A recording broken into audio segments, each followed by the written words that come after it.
وہ بھی السلام علیکم کہتے ہیں. ہاں، یہ دونوں اصل میں جملے جائز ہیں. میں مثال جو کوئی نا السلام علیکم، وہ بھی کہے السلام علیکم. حدیث شریف میں کہ السلام علیکم کا جواب السلام علیکم بھی ہو سکتا ہے. السلام علیکم یہ ایک اچھا جملہ ہے. مثال کے طور پہ قرآن مجید فرقان حمید میں اس کو یوں بیان کیا: سلام علی نوح فی العالمین. تمام عالمین پر نوح علیہ السلام پر سلام. دیکھیے السلام نہیں، سلامن ہے. سلام علی ابراہیم، ابراہیم علیہ السلام پر سلام.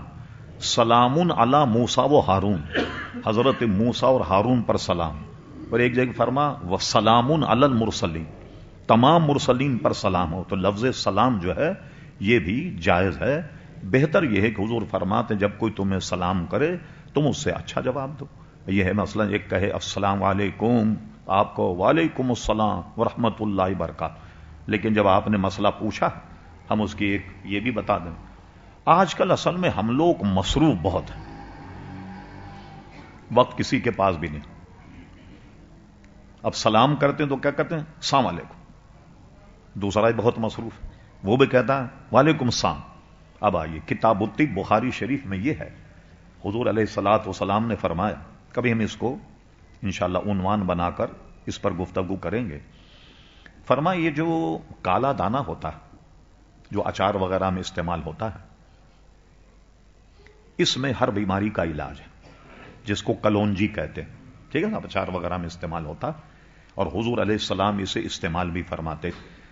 تو حضور علیہ السلام نے فرمایا کہ اس میں تمام بیماری کا علاج ہے الا السام، سوائے سام کے سب بیماریوں کا علاج. اسی حدیث میں ہے کہ صحابہ نے پوچھا یا رسول اللہ سام کیا ہوتا ہے؟ فرمایا موت. سام کے معنی کیا ہے؟ موت. اب ہم کہتے ہیں کسی بھی حدیث سے ہم نے ترجمہ بتا دیا، خود حضور نے اس کا ترجمہ بتایا کہ صحابہ کی سمجھ میں آیا کہ سام کیا. فرمایا سام کے معنی موت. کیا مطلب کہ کوئی آدمی روزانہ کلونجی کھائے تو موت کے علاوہ جتنے امراض ہیں اس سب کے لیے اس میں شفا ہے.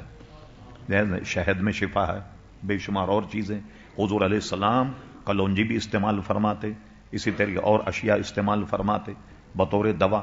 اس سے یہ ثابت ہوتا ہے کہ دوا کرنا مرض میں یہ سنت سے ثابت. جیسے بعض لوگ کہتے ہیں چھوڑو کیا کرنا دوا وغیرہ کر کے، یہ غلط نظریہ، بلکہ دوا لینی چاہیے اور پرہیز بھی کرنا چاہیے. تو اب لفظ سام کا معنی تو خود حدیث شریف میں آ گیا کتاب الطب صحیح ستہ میں. اب ہم کہیں السلام علیکم، کیا معنی ہوا؟ اللہ تعالیٰ تمہیں موت دے، یہ معنی ہوئے. دوسرا کہ وعلیکم السلام، جیسے تم نے میرے لیے دعا کی اللہ تعالیٰ تمہاری بھی چھٹی کرے. اب ایک اتنا اچھا پیارا جملہ ہے، اس کا موازنہ کریں آپ تمام ادیان سے. آپ دیکھیں سوائے اسلام کے کسی کے پاس اتنا شاندار کلمہ نہیں.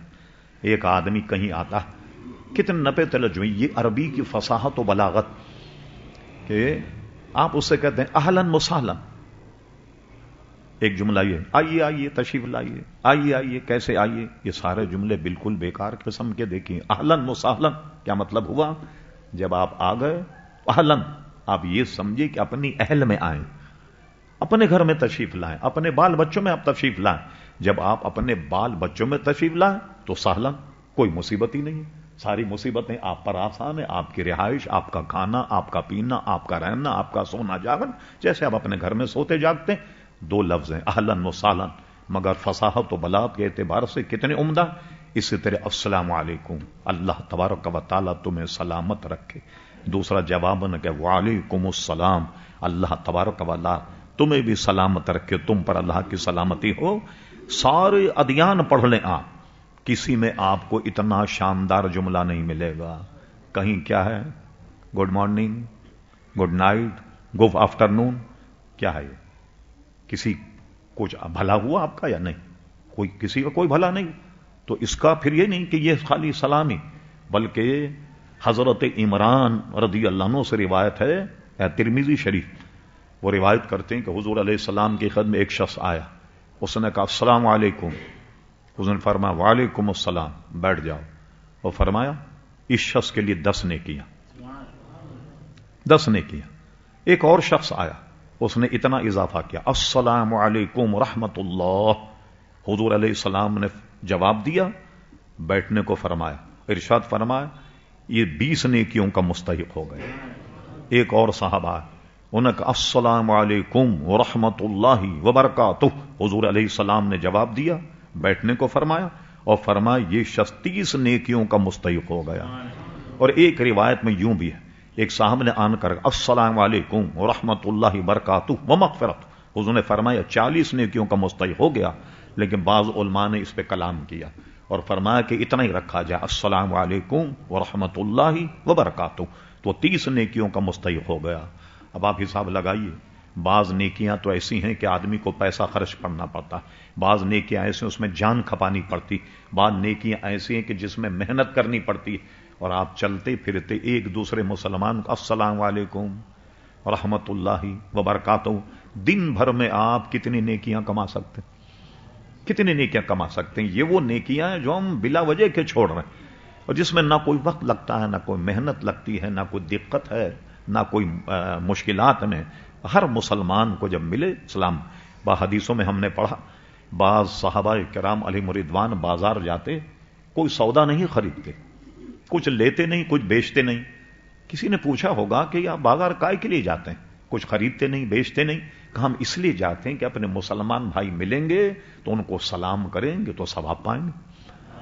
اس غرض سے صحابہ کرام بازار جاتے کہ لوگ ملیں گے تو ان کو سلام کریں. ہمیں چاہیے اس چیز کو اپنائیں اور آپس میں ایک دوسرے کو سلام کہا کریں، جس میں بڑی برکتیں ہیں، جس میں بڑی نعمتیں، بڑی راحتیں ہیں. اللہ تعالی ہم سب کو عمل کی توفیق. اور کچھ پوچھ لیں، دو ایک سوالات.